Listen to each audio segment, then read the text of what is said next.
Quelle est la poussée de ce turboréacteur? Bonjour et bienvenue dans cette vidéo dans laquelle nous allons répondre à cette question, et ainsi voir comment fonctionne un moteur qui est essentiellement utilisé dans l'aviation d'affaires.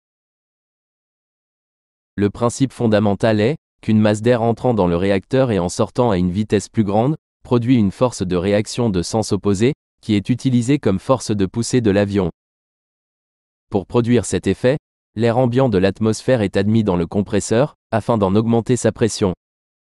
Une pression plus élevée permet ainsi d'augmenter la quantité d'air qui peut être mélangée avec le carburant dans la chambre de combustion, ce qui permet d'obtenir de bonnes performances. À l'aide de flammes, le mélange air-carburant est brûlé. Cela libère une grande quantité d'énergie, dans laquelle on constate une expansion rapide des gaz fortement chauffés. Les gaz chauds s'écoulent à travers une turbine, qui entraîne le compresseur, et sont ensuite expulsés à l'arrière du moteur, produisant ainsi la force de poussée de l'avion.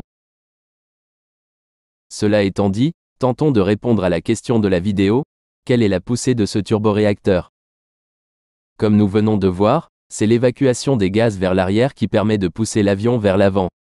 Nous pouvons dès lors écrire que le débit massique des gaz traversant le turboréacteur, multiplié par la vitesse d'éjection de ces gaz, engendre la force de poussée.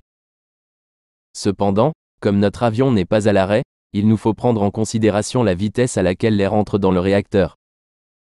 La vitesse d'injection de l'air, que l'on peut supposer égale à la vitesse de l'avion, va dans le même sens que la vitesse d'éjection des gaz, et doit donc être déduite.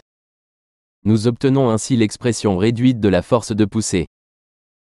Nous n'avons plus qu'à indiquer les données du problème dans la relation, débit massique des gaz traversant le turboréacteur, 27 kg par seconde, vitesse d'éjection, 490 mètres par seconde, et vitesse de l'avion, 160 mètres par seconde. En calculant, il vient que la poussée est de 8,91 kN. Remarque. Afin de simplifier la vidéo, j'ai parlé de l'expression réduite de la force de poussée. D'autres éléments auraient pu être pris en compte, comme la différence de pression entre la sortie de la tuyère et l'infini en amont.